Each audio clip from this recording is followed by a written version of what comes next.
ભગવાન જગતગુરુ શ્રી દ્વારકાધીશના ચરણોમાં કોટી કોટી પ્રણામ. જેના માધ્યમથી આપણે બધા અહીંયા આવડી મોટી સંખ્યામાં બેઠા છીએ એવા ભગવાનનું વાંગમય સ્વરૂપ શ્રી ભાગવત ભગવાનના ચરણોમાં નિત્ય પ્રણામ. માતા પિતા સદગુરુદેવ ભગવાન, અન્ય પરિવારમાં વડીલો સર્વેના ચરણોમાં નિત્ય પ્રણામ.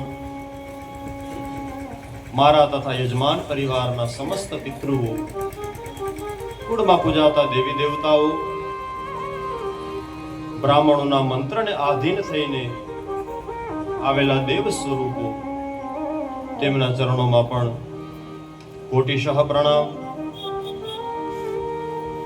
સૌને જય શ્રી કૃષ્ણ, જય સિયારામ, હરિઓમ.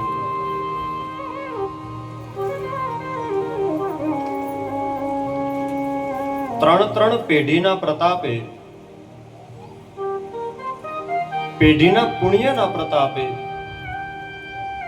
ગંગાજીનું અવતરણ થયું. સ્વર્ગમાંથી ને ગંગા પૃથ્વી ઉપર આવી.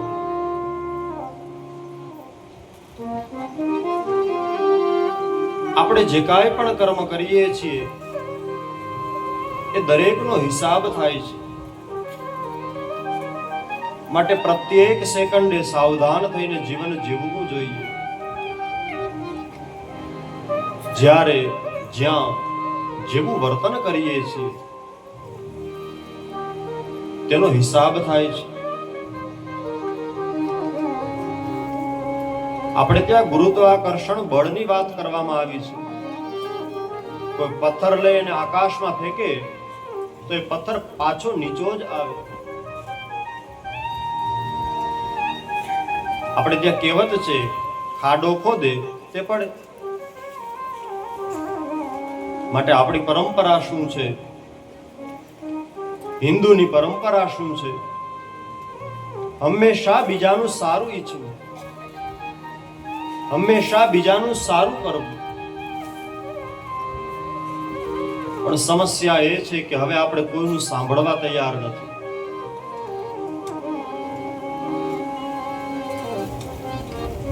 એક સમય હતો કે સદગુરુના ચરણમાં બેસી અને બાળકો અભ્યાસ કરતા. કળિયુગના પ્રતાપે અભ્યાસની પદ્ધતિઓ પણ બદલાઈ ગઈ. અભ્યાસમાં ધર્મ ગ્રંથો નીકળી ગયા, માટે પાયો નબળો પડી ગયો. પહેલાનો અભ્યાસ જીવન જીવતા શીખડાવતું, વ્યવહાર કેમ કરાય એ શીખડાવતું. અને અત્યારનો અભ્યાસ માત્ર પૈસો કેમ કમાવાય બસ આ જ શીખડાવે છે. અરે આપણા છોકરાઓ ગમે તેમ કરીને પૈસા તો કમાય જ લે છે, પણ વ્યવહારમાં ઉભું રહેતા હવે આવડતું નથી. કોઈ કોઈનું સહન કરી શકતું નથી. મા બાપની સેવા કરવી, વડીલોની સેવા કરવી. મઠમાં યજ્ઞ હોય તો આપણે પણ ત્યાં સ્વૈચ્છિક સેવા આપવી. આવી જે ભાવનાઓ હોય એ ક્યાંક ને ક્યાંક ઓછી થઈ ગઈ છે. એનું કારણ શું છે? પ્રથમ કારણ તો અભ્યાસમાંથી ધર્મ ગ્રંથો નીકળી ગયા. બીજું કારણ, જેવું અન્ન એવું મન. આપણે જેવો ખોરાક ખાઈએ છીએ એવા આપણા આચાર અને વિચાર બને છે. આપણે ત્યાં કોઈ લગ્ન હોય, કોઈ સગાઈ હોય, કોઈ બીજા ધાર્મિક કાર્ય હોય તો ગોળ ખવડાવવામાં આવે, શ્રીફળ વધેરવામાં આવે. કેમ તો કે એમાં એક મીઠાશ છુપાયેલી છે. હવે એ નીકળી ગયું. ગઈકાલે આપણે આનંદ કરતા કરતા ચર્ચા કરી કે પાણીપુરી થઈ ગઈ છે. બધી તીખો ખોરાક થઈ ગયો, માટે બધાના મન પણ તીખા થઈ ગયા. અરે જે પરિવારમાં જે માતા પિતાએ જન્મ આપ્યો હોય, જે મોટા ભાઈઓએ આપણી આંગળી પકડી અને આપણને સમાજ બતાડ્યો હોય, જે ગુરુએ આપણને ભણાવ્યા હોય આપણે એનું પણ સહન નથી કરતા, તો બીજા તો કોનું સહન કરશું?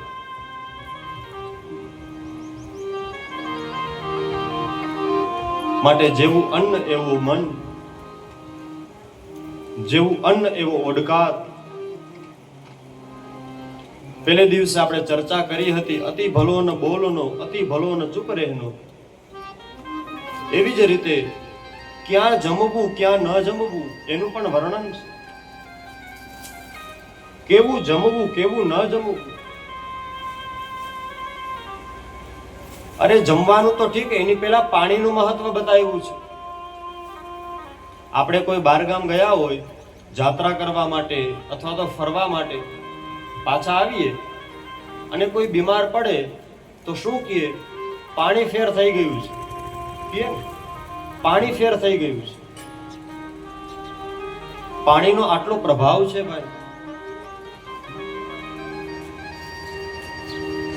એટલા માટે મોટા મોટા સંતો મહંતોના નિયમ હોય, પોતાના જ ઘરનું પાણી પીતા હોય.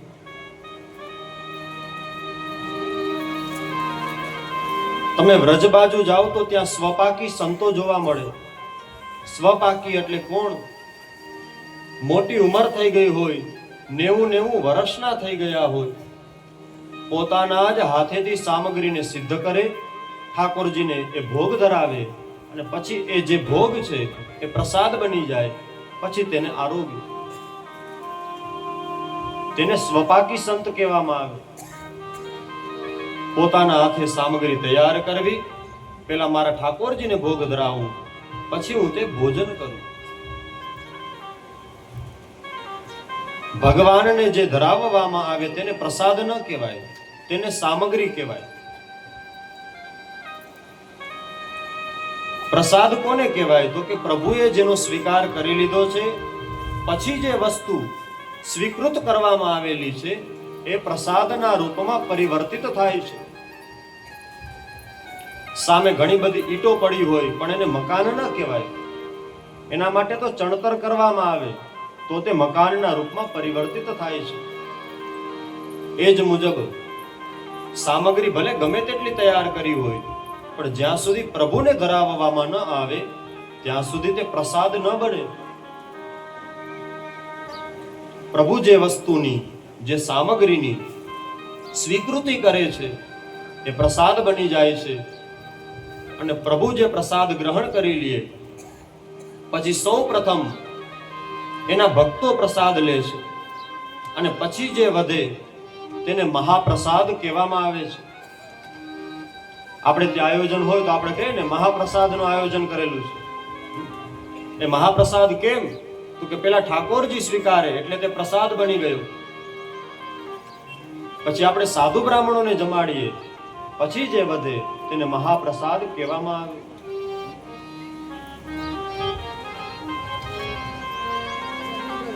એટલા માટે જેવું અન્ન એવું મન.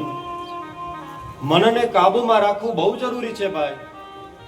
શ્રીમદ ભાગવત કહે છે, મન એવં મનુષ્યાણામ કારણમ બંધ મોક્ષયોઃ. આપણે કોઈ બંધનમાં આવી જઈએ છીએ તો એનું કારણ પણ આપણું મન છે. આપણે મુક્ત થઈ જઈએ છીએ તો તેનું કારણ પણ આપણું મન છે. આપણે આજે ઘરે રસોઈ ન બનાવવી હોય ને બારે જમવા જવું હોય તો આપણે શું કહીએ? સાંભળો છો, આજ આપણે જવું હોટલમાં. ઓલા પૂછે કા? તો કે મન થયું. લે શું કહે? આપણે મન થયું. આપણે કંઈક સારું કરીએ છીએ તો એ પણ મન થકી જ કરીએ છીએ. આપણે કંઈક પાપ કરીએ છીએ તો પણ તે મન થકી જ કરીએ છીએ. સૌથી પહેલા મન એ વસ્તુનો સ્વીકાર કરે, પછી તે બહાર નીકળવાનો માર્ગ શોધે. તમારા ચિત્તમાં સૌપ્રથમ મગજમાં આનંદ પ્રદાન થાય, પછી એ સ્મિત હોઠ ઉપર આવે, ચહેરો હસવા લાગે. ક્રોધ કદાચ આવે તો એ પણ પેલા મનમાં આવે, એની સેકન્ડ પછી જ તમારા ચહેરા ઉપર આવે છે. માટે જેવું અન્ન એવું મન. આપણે કદાચ કોઈ બંધનમાં આવી જાય તો પણ મન જ એનું કારણભૂત છે. મુક્ત ફરીએ તો એનું કારણ પણ મન છે.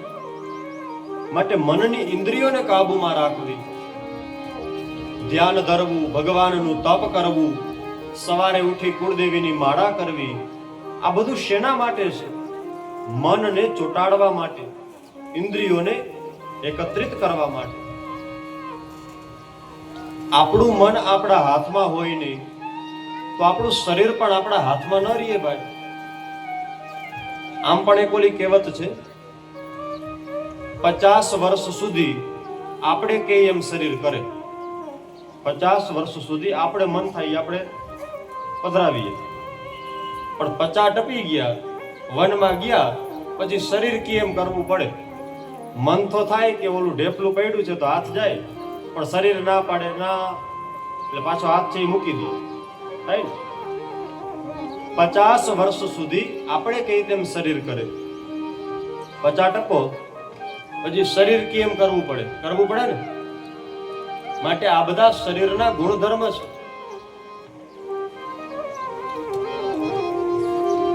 સૌનું કારણભૂત કોઈ હોય તો તે અન્ન અને મન છે. મનથી ઉપર બુદ્ધિ આવેલી છે. મન, બુદ્ધિ, ચિત્ત અને અહંકાર, આ ચારને અંતઃકરણના ધર્મ કહ્યા છે. અંતઃકરણના 4 ધર્મ છે: મન, બુદ્ધિ, ચિત્ત અને અહંકાર. માટે ભગવાનના નામનો આધાર લેવો. કોઈ સબરીની જેમ રામ નામનો જાપ કરે તો આંગણે રામ પધારે. કોઈ મીરા બની કૃષ્ણને પોકારે કે મેરો તો ગિરધર ગોપાલ, તો કૃષ્ણ અવશ્ય એની સેવાનો સ્વીકાર કરે. નરસિંહ મહેતા બની અને વૈષ્ણવોના પદનું ગાન કરે. વૈષ્ણવજન તો તેને કહીએ જે પીડ પરાઈ જાણે રે. તો ત્યાં પણ પ્રભુ આવી જાય, તેના કામ કરી દે. નવા પ્રકારની ભક્તિનું વર્ણન છે. એમાંની પહેલી જે ભક્તિ છે એ છે શ્રવણ ભક્તિ. સાવ આપણે નવા હોય અને કાંઈ કરતા ના આવડે તો કથા સાંભળવી, કીર્તન સાંભળવા. આપણાથી તપ ન થઈ શકે, આપણાથી ધ્યાન ન થઈ શકે, પણ સાંભળવું એ બધા માટે સરળ બને છે. એટલા માટે સપ્તસતીમાં પણ કહ્યું છે, શ્રુતમ હરતિ પાપાની. સાંભળવાથી પાપોનું શમન થાય છે. અને આમ પણ આ કળિયુગ છે એ શ્રવણ કરવાનો યુગ છે. આ યુગ કથાનો યુગ છે ભાઈ. બીજા યુગોમાં કથા ન હતી. આ કથાનું નિર્માણ કળિયુગ માટે કર્યું છે. એટલા માટે જ સત્યનારાયણની કથા ગરીબ માણસ પણ કરી શકે. મૃત્યુની પાછળ અથવા તો જીવતા પોતાના કલ્યાણ માટે, પરિવારના ઉદ્ધાર માટે, માત્ર પિતૃઓ માટે નહીં પણ જીવતા લોકો માટે પણ આ શ્રીમદ ભાગવત સપ્તાહ જ્ઞાન યજ્ઞ છે. અને કોઈનું મૃત્યુ થયું હોય તો તેની પાછળ પણ ગરુડ પુરાણની કથા આપણે કરીએ છીએ. આ યુગ કથાનો યુગ છે. આ યુગમાં માણસ બીજું કાંઈ ન કરી શકે, પણ જો તે કથા શ્રવણ કરે છે તો પણ તેના પાપો બળીને ભસ્મ થઈ જાય છે. માટે પહેલી ભક્તિ કોઈ હોય તો તે શ્રવણ ભક્તિ છે. જોજો તમે, બાળક હોય નનકડું, બાલ મંદિરમાં બેસાડીએ તો તરત એને ઓલું પાટી પેન ને એવું ના આપે. છોકરાઓને કે અહીંયા તમે બેહાડો, જે કરે પણ ખાલી બેહાડો. છોકરાઓ બેઠા હોય, એને નાસ્તો આપે, એને ભજન ને એવું સંભળાવે, એને પ્રાર્થના સંભળાવે. પણ ટીચર શું કહે, અત્યારે આને બેસાડો. એટલે પેલા એકાદ વર્ષ સુધી એને બધું સાંભળવાનું જ, સાંભળી અને શીખી જાય. માટે પહેલી ભક્તિ હોય તો તે શ્રવણ છે. એના પછીની જે ભક્તિ છે એ કીર્તન છે. બીજી ભક્તિ એ કીર્તન ભક્તિ છે. એકલા આપણું મન ન ચોટે તો પરિવારને ભેગો કરવો, પાડોશીઓને ભેગા કરવા, મિત્રોને ભેગા કરવા, સંબંધીઓને ભેગા કરવા, પણ સાથે મળી અને કીર્તન કરવું. આપણા ગામડાઓમાં તો થતું જ હોય. ઘણી વખત રામધૂન હોય, ઘણી વખત ભજન રાખ્યા હોય, અહીંયા તો રોજ ભજન થાય છે ને, પ્રતિ દિવસ કથા પણ થાય અને રાત્રે ભગવાનના ભજન પણ થાય છે. કારણ કે આ સમય છે, સમયે શોભા હોય. માટે ભગવાનના નામનો આધાર લેવો, કીર્તન કરવું એ બીજા પ્રકારની ભક્તિ છે. ત્રીજું છે ભગવાનનું સ્મરણ કરવું. ભગવાનનું સ્મરણ કરો છો તો પણ પ્રભુ તમને, જો સંસારમાં નિયમ છે હું ભગવાનને યાદ કરું તો ભગવાન મને યાદ કરે, તમે ભગવાનની ભક્તિ કરો તો ભગવાન પણ તમને યાદ કરે. સંસારનો આ નિયમ છે. આપણે ક્યાંય વ્યવહારમાં ગયા હોય તો આપણે ત્યાં કોઈ મહેમાન આવે, બસ આ જ છે. જો સુખના સમયે તમે ભગવાનને યાદ કર્યા હોય તો દુઃખ પડે ત્યારે કાંઈ ન કરવું પડે, ભગવાન આપમેળે આવીને ઉભા રહીએ છે. પણ સુખમાં યાદ કરીએ તો ને, એના માટે યાદ કરવા પડે. સુખ में सुमिरन सौ करे, दुख में करे न कोई. दुख में सुमिरन सौ करे, सुख में करे न कोई. जो सुख में सुमिरन करे तो दुख कहां से हो. આપણે કોઈ દી જાતા ના હોય મંદિરે, પણ જ્યોતિષાચાર્ય પાસે જાય, વાત કરીએ, આમ તકલીફ છે શાસ્ત્રીજી, કઈક ઉપાય હોય તો આપજો. જો ઉપાય આપવામાં આવે, કોઈ દી ન જતો હોય પણ ઉપાય આપે તો શિયાળામાં 6 વાગે મંદિરે જાય. કેમ? તો મારું કામ થઈ જાય. માટે દુઃખમાં તો બધા જ લોકો ભગવાન પાસે જાય છે, સુખમાં જાય એ ભગવાનનો સાચો ભક્ત કહેવાય. તમે સારી સારી વાતો કરો, પ્રેમની વાતો કરો તો બધાને તમે ગમો જ.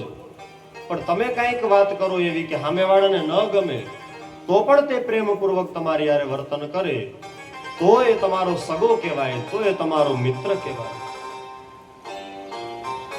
જો કઈ સારું આયોજન હોય, લગ્ન પ્રસંગ હોય, પાર્ટી હોય તો કેટલાય બધા મિત્રો આવી જાય ને. પણ કંઈક જરૂરિયાત છે, કંઈક બીમારી છે, કંઈક આવશ્યકતા છે અને અડધી રાતે પેલો ફોન ઉપાડે તો તેને સાચો મિત્ર કહેવાય. મિત્ર એસા કીજીએ જો ડાલ સરીખા હોય, સુખ में पीछे और दुख में आगे हो. મિત્ર કેવો હોવો જોઈએ? બધાએ સિરિયલોમાં જોયું જ હશે, સૈનિક પાસે તલવાર પણ હોય અને ઓલી ઢાલ પણ હોય.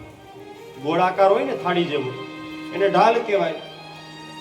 યુદ્ધ કરવા જવું હોય, સામેથી પ્રહાર આવવાનો હોય તો તે ઢાલ આગળ આવી જાય. પણ જો કાંઈ ન હોય તો તે ઢાલ હોય પાછળ વાહે બાંધેલી હોય. આવા મિત્રને સાચા મિત્ર કહેવામાં આવે. ફેસબુકમાં તો ઘણા ફ્રેન્ડ હોય, પાર્ટી કરવામાં તો ઘણા આવી જતા હોય, પણ તકલીફ પડે અને જે પેલો દોડતો આવે તો તેને સાચો મિત્ર કહેવાય, તેને પાકો મિત્ર કહેવાય. સુદામો દોડતો આવતો હોય તો કૃષ્ણને ખબર પડી જ જાય કે મારો મિત્ર આવે છે. એ પણ સામેથી ને દોડે, ભલે તે ગરીબ છે પણ મારો મિત્ર છે, લેવા માટે દોડે, તેને મિત્ર કહેવાય. કર્ણને ખબર છે કે હું ખોટા પક્ષમાં છું. દુર્યોધન એ પાપી વ્યક્તિ છે, ખોટો માણસ છે, પરંતુ જ્યારે મારે જરૂર હતી ત્યારે દુર્યોધને મને અંગ દેશનો રાજા બનાવ્યો હતો. સૌથી પહેલી વખત મારી મિત્રતાનો કોઈ સ્વીકાર કર્યો હોય તો તે દુર્યોધન હતો. માટે ભલે નરકમાં જવું પડે પણ મિત્રને નહીં છોડું, મિત્રને દગો નહીં આપું, નરકમાં પણ જવા તૈયાર છું. માટે કર્ણને નરકમાં તો જવું જ પડ્યું, પરંતુ જ્યારે મિત્રતાની વાત આવે તો કર્ણનું પણ નામ લેવામાં આવે. માટે એવા મિત્ર હોવા જોઈએ. એ મિત્ર એટલે કોઈ દોસ્તાર જ મિત્ર છે એમ નહીં, પતિ પત્ની પણ એકબીજાના મિત્ર હોય છે. ભાઈ ભાઈ પણ એકબીજાની સાથે મિત્ર જેવો વ્યવહાર કરી શકે. મિત્ર કોને કહેવાય? જે તમારી પર્સનલ વાત તમે કોઈને ન કહી શકો, ઘરે પણ ન કહી શકો, એ વાત કહેવા માટેનો એક ખજાનો, એને કહેવામાં આવે મિત્ર. વાતને સાચવવાની તિજોરી એને કહેવાય મિત્ર. પુરુષ હોય એ ક્યારેક દુઃખની વાત કોઈને ન કહી શકતો હોય, પણ પોતાના મિત્ર પાસે વાત ઠલવે તો હૈયામાં કંઈક શાંતિ થાય. માટે મિત્ર આવા હોવા જોઈએ. એ મિત્ર પછી ભાઈ ભાઈ પણ હોઈ શકે, એ મિત્ર પતિ પત્ની પણ હોઈ શકે, એ મિત્ર બે બહેનો પણ હોઈ શકે, એ મિત્ર દેરાણી જેઠાણી પણ હોઈ શકે, કોઈ પણ હોઈ શકે. ભગવાનના સુંદર બાલી ચરિત્રોને આપણે શ્રવણ કરી રહ્યા હતા. અનેક પ્રકારે પ્રભુ માખણની ચોરી કરે છે. ભગવાન અનેક પ્રકારે ગોપીઓને સુખ આપી રહ્યા હતા. એક સુખિયા નામની માલણ હતી. એ ફળ લઈને વેચવા જાય. એક વખત કનૈયાના ઘર પાસે ફળ લઈને વેચવા આવી. કનૈયો આવ્યો બહારથી ને એકલો આવ્યો. કીધું કે ઓ સુખિયા, મને ફળ આપ. તો કહે છે કે એમનેમ કઈ મફતમાં ન મળે, એના માટે દાણા થાય. પેલા શું હતું કે પરસ્પર વિનિમયનો વ્યવહાર હતો. કોઈ આપણે ત્યાં દૂધ દેવા માટે આવે તો પૈસાનો એટલો સગવડતા હતી જ નહીં. કોઈ આપણને દૂધ આપ્યું હોય તો આપણે એના બદલામાં ઘઉં આપી દઈએ. કોઈ આપણને બાજરો આપ્યો છે તો આપણે તેને જુવાર આપીએ. આવો સમય હતો પેલા. કેમ તો કે પેલાના સમયમાં સુવર્ણની મુદ્રાઓ હતી. મોટા ખર્ચ માટે તો તેનો વપરાશ થાય, પણ નાની બાબત માટે કઈ રીતે ધન કાઢવું? પરસ્પર કંઈક ને કંઈક આપવામાં આવતું. તો આ સુખિયા માલણ કહે છે કે કનૈયા, તું ઘરમાં જા, દાણા લઈ આવ. જેટલા તું દાણા લઈ આવીશ એ પ્રમાણે હું તને ફળ આપીશ. તો કે ભલે. કનૈયો ઘરમાં ગયો છે, ખોબો ભરી અને જુવાર લઈ આવ્યો. ગામડામાં હોય ને પેલા જુવારના રોટલા ખાતા, લગભગ એમાં ખાધા હશે, વડીલોએ તો ખાધા જ હોય. હવે ગયું, હજી બાજરો છે ગામડામાં ટકેલો, હજી અહીંયા કદાચ હોય, કદાચ જુવાર તો સારું કહેવાય. તો તે જુવાર ભરીને લઈ આવ્યો. સુખિયા માલણના ટોપલામાં પધરાવ્યું. સુખિયાએ ખોબામાં જેટલા સમાણા એ બધા જ ફળો આપ્યા છે.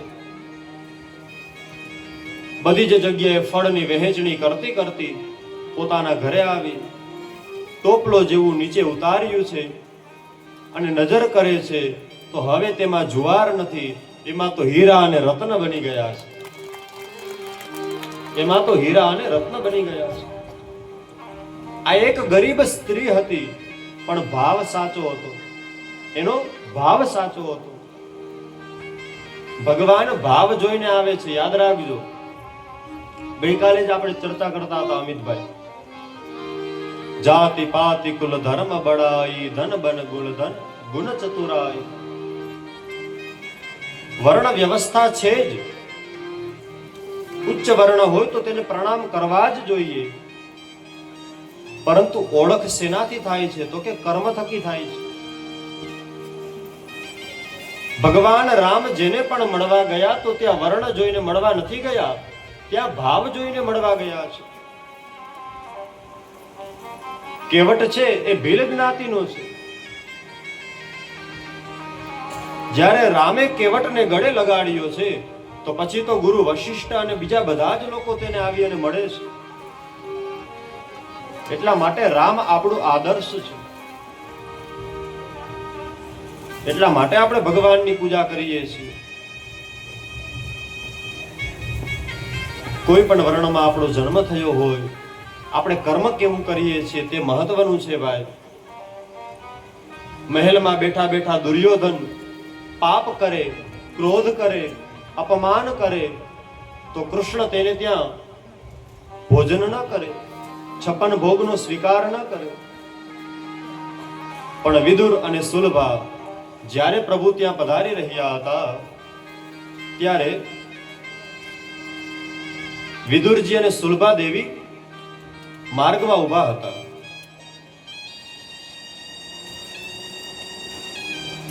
માર્ગમાં ઊભા હતા. બધા વિચાર કરે છે કે કૃષ્ણ ભગવાન આવી રહ્યા છે તેનું તો રાજાની જેમ સ્વાગત થાય છે. આપણી સામું તો જુએ કે ના જુએ ભાઈ? ભગવાનની નજર પડી છે. સુલભાદેવી ઊભા છે, વિદુરજી ઊભા છે. પ્રભુ જાણે આંખોથી ને કહી રહ્યા છે કે દુર્યોધનને ત્યાં શાંતિદૂત બનીને જાઉં તો છું, પણ હું થવાનું છે એ મને ખબર છે, એટલે તૈયારી કરી રાખજો, ભાજી ખાવા આવું છું.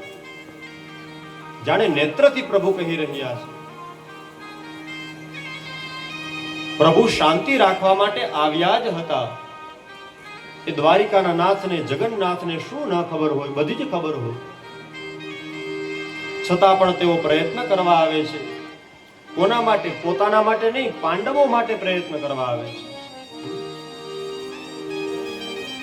પણ આ અભિમાની વ્યક્તિ વાત સાંભળવા તૈયાર નથી, પણ ભગવાનને જમાડવા ઈચ્છે છે.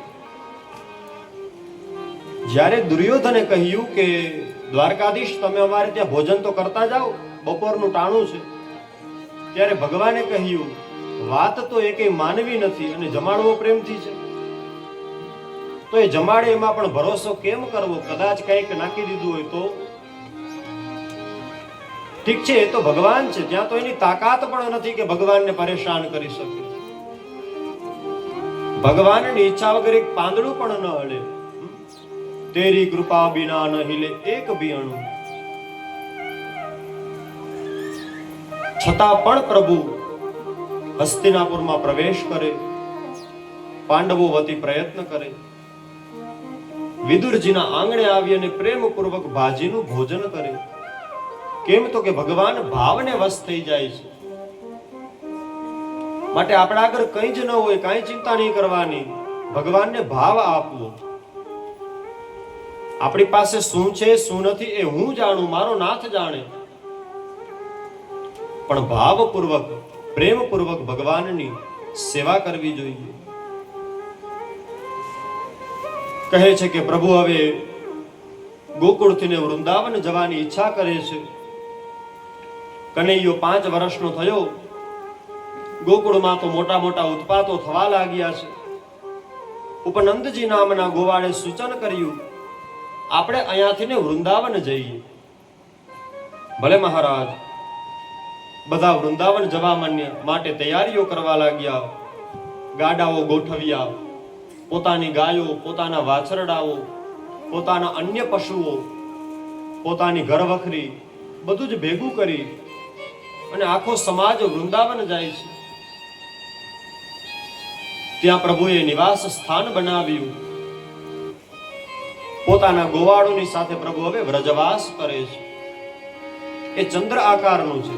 જે આ વ્રજવાસ છે અમિતભાઈ, એ કેવું છે? ચંદ્ર આકારનું છે. ભગવાન શિવ ઉપર જેમ ચંદ્ર બિરાજે છે ને, એમ તે ચંદ્ર આકારની નગરી છે વૃંદાવન. હવે પ્રભુ વાછરડાઓ ચરાવવા માટે જાય છે. વત્સપાલ બની ગયા છે. એક દિવસ બંને ભાઈ યમુનાના કિનારે વાછરડાઓ ચરાવતા હતા. વત્સાસુર નામનો એક અસુર બનાવટી વાછરડાનું રૂપ લઈને આવ્યો. બધા પશુઓની સાથે ભળી ગયો છે. ભગવાને દાઉજીને ઈશારો કર્યો, આ જે વાછરડો છે એ અસુર છે. કહે છે કાંઈ વાંધો નહીં. પ્રભુ ધીમેકથી તેની પાસે ગયા.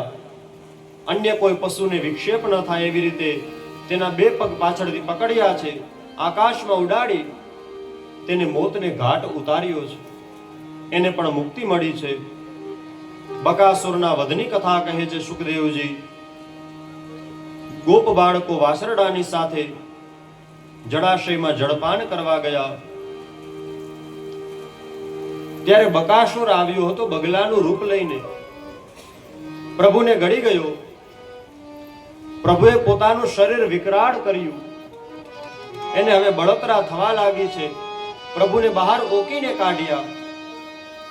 બગલો હોય ને એની ચાંચ મોટી હોય ને, જેમ ઘાસના તણખલાને આવી રીતે આમ તરત જ 2 ભાગમાં કરી દે, એવી રીતે ભગવાને તેની 2 ચાંચો પકડી એના મુખના 2 કટકા કરી નાખ્યા છે. બકાસુરનો વધ કરવામાં આવ્યો. પ્રતિ દિવસ પ્રભુ વાછરડાઓ ચરાવવા જાય, જેટલા પણ અસુરો આવે પ્રભુ અસુરોને મારી નાખે. કંસને ચિંતા થવા લાગે કે હવે કોને મોકલું, હવે કોને મોકલું. ભગવાનને વિચાર આવ્યો, એક દિવસ વનભોજન કરવાનું આયોજન ગોઠવ્યું. આપણે ત્યાં પુરુષોત્તમ મહિનો રહેતા હોય બેનો, તો ઓલું વનભોજન કરવા જાય ને, ઝાડવાઓ નીચે બેસે એટલે એ વનભોજન. આ વનમાં તો ક્યાં જવું, વૃક્ષ નીચે બેસી અને આપણે વનભોજન કરીએ. પ્રભુ વનમાં ભોજન કરવાની ઈચ્છા કરે છે. ગોપ બાળકોને બધા આવ્યા, જંગલમાં જઈ રહ્યા હતા. આજે થોડું અંદર જવું છે.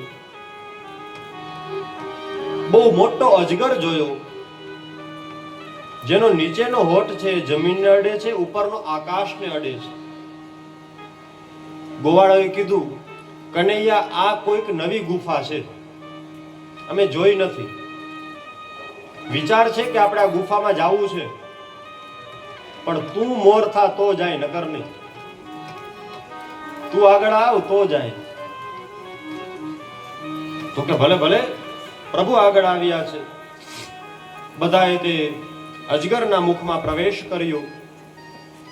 બધાએ પ્રવેશ કર્યો એટલે તે અજગરે પોતાનું મુખ બંધ કરી નાખ્યું છે. પોતાના વિષ દ્વારા ભગવાન સિવાય બધા જ ગોપ બાળકોના પ્રાણ હરી લીધા છે. પ્રભુને ક્રોધ ચડ્યો. પ્રભુએ પોતાનું શરીર વધારવા જ લાગ્યા. વિકરાળ રૂપ ધારણ કર્યું. એ અજગર છે એ તરફળી અને મૃત્યુ પામ્યો. એ અઘાસુર હતો, જે અજગરનું રૂપ લઈને આવ્યો હતો. પ્રભુએ મરેલા બધા જ ગોપ બાળકોને પોતાની દ્રષ્ટિથી સજીવિત કર્યા છે. સજીવિત એટલે પુનઃ જીવત. જેમ કે આપણે મંદિર હોય, એમાં કોઈ મૂર્તિનું ખંડન થઈ ગયું હોય, અથવા તો દિવાલમાં કાંઈ એવું થઈ ગયું હોય, દેવ સ્વરૂપ કોઈ જગ્યાએ ખંડિત થયા હોય, તો આપણે શું લખીએ? પુનઃ પ્રાણ પ્રતિષ્ઠા અથવા તો જીર્ણોદ્ધાર. એમ પ્રભુએ ફરી પાછા સજીવિત કર્યા છે, જેને સજીવન પણ કહી શકાય. સજીવન એટલે કે જીવન આપવું, સજીવિત, પુનઃ જીવિત કર્યા છે. સુખદેવજી કહે છે કે આ કથા જો રોજ ગોપ બાળકો ઘરે આવે એટલે મા બાપને કહે કે જો કનૈયાએ આજે આ અસુરને માર્યો તો, આજે આવી લીલા કરી હતી. પણ અઘાસુરના વધની કથા 1 વર્ષ પછી ઘરે કીધી. કેટલા ટાઈમ પછી કીધી? 1 વર્ષ પછી. આટલો ટાઈમ જીરવી કેમ હૈકા? પરીક્ષિત કહે છે કે પ્રભુ આ મને સમજાતું નથી, થોડુંક વિસ્તારથી સમજાવો કે આવું કેમ થયું. પ્રભુ કહે છે ચાલો તમને વિસ્તારથી કથા સંભળાવું. અઘાસુરને માર્યા બાદ બધા ગોપ બાળકોને જીવિત કર્યા. હવે જે વનભોજન કરવાનું હતું એનો સમય થયો. બધા ભોજન કરવા માટે બેઠા છે. પોતાના મિત્રોની સાથે પ્રભુ ભોજન કરે છે. કોઈ મધુમંગલ કહે છે કે પ્રભુ બધાને તો દહીં આવ્યું, મને નથી આવ્યું. તો પ્રભુ પોતાનામાંથી દહીં એને આપે. પછી ત્યાં પણ એક શ્રીદામા નામનો એક મિત્ર હતો. ઓલા સુદામા, આ શ્રીદામા. એના હાથમાં થોડું દહીં ચોટેલું હોય છે, તો પ્રભુ જઈને એ દહીં ચાટે છે. કોઈના ગાલ પાસે છાસ છે તો પ્રભુ ત્યાં છાસ ચાટે છે. બ્રહ્માજીને વિચાર આવ્યો, ત્રિભુવનનો નાથ હોય એ કઈ આવું કામ કરે? કોઈને ચાટે, કોઈનું હેઠું ખાય, આવું પ્રભુ ન કરે. માટે તેમને વિચાર આવ્યો છે, નક્કી કરવા દો કે આ કોઈ ભગવાન છે કે સામાન્ય મનુષ્ય છે. બ્રહ્માજીને વિચાર આવ્યો. બ્રહ્માજી ગયા પૃથ્વી ઉપર. ગાયો ઘણા સમય સુધી ચરવા ગઈ છે પણ પાછી નથી આવી. હજી બધા ભોજન કરતા હતા. અને પ્રભુએ ભોજન કરી લીધું હતું. તો પ્રભુ કહે છે તમે બધા બેસો, આજે હું ગાયોને લઈ આવું. પ્રભુ પહેલી પાર આમ ગાયોને જોવા માટે ગયા છે તો બ્રહ્માજી આવ્યા, બધા જ ગોપ બાળકોને લઈ ગયા, બ્રહ્મલોકમાં મૂકી આવ્યા. થોડે દૂર જોવે છે, જાય છે કે ગાયો સુરક્ષિત છે, હમણાં ચરી અને પાછી આવી જશે. તરત જ પ્રભુ પોતાની જગ્યાએ આવ્યા છે. ચાલો હું મારા મિત્રો પાસે જાઉં. પ્રભુ જેવા આ તરફ આવ્યા, બ્રહ્માજીએ ફરી પાછી બધી જ ગાયોને લઈ લીધી, વાછરડાઓને લઈ લીધા. ગોપ બાળકોની સાથે વાછરડાઓને પણ બ્રહ્માજી બ્રહ્મલોકમાં મૂકી આવ્યા. બધા જ ગોપ બાળકો અને વાછરડાઓ બ્રહ્મલોકમાં છે. પ્રભુને તો ખબર પડી ગઈ કે શું થયું છે. પ્રભુએ નેત્ર બંધ કર્યા, બધું ખબર પડી ગઈ કે આ તો બ્રહ્માજીની માયા છે, બ્રહ્માજીને મોહ થયો છે. કાંઈ વાંધો નહીં. પ્રભુ પોતે જ અનેક વાછરડાઓનું રૂપ લે છે. પ્રભુ પોતે જ અનેક ગોપ બાળકોનું રૂપ ધારણ કરે છે. જેટલા જેવા અને જેવી સંખ્યામાં હતા, જેવા કદના હતા, પ્રભુએ એવા જ શરીર ધારણ કર્યા. પોતે ગોપ બાળકો બન્યા છે, પોતે વાછરડા બન્યા છે. પ્રભુ પોતે વાછરડાઓ બની અને આવ્યા, ગોપ બાળકો બની અને આવ્યા. એ ગોપ બાળકો પણ પોતાના ઘરે જાય છે. રાત્રિ થાય, ઘરે આવે. પ્રભુ પોતે ગોપ બની, એક બાળક બની વૃંદાવનની તમામ માતાઓનું સ્તન પાન કરે છે. પ્રભુ પોતે વાછરડા બની વ્રજની સમસ્ત ગાયોનું દૂધ પીવે છે. માટે પ્રભુએ એવી લીલા કરી. આને ગુપ્ત મહારાસ કહેવામાં આવ્યું. પ્રભુની આવી લીલા છે. પધારો પધારો, જય ભગવાન, પધારો. શ્રી રામ જય રામ, જય જય રામ. શ્રી રામ જય રામ, જય જય રામ. શ્રી રામ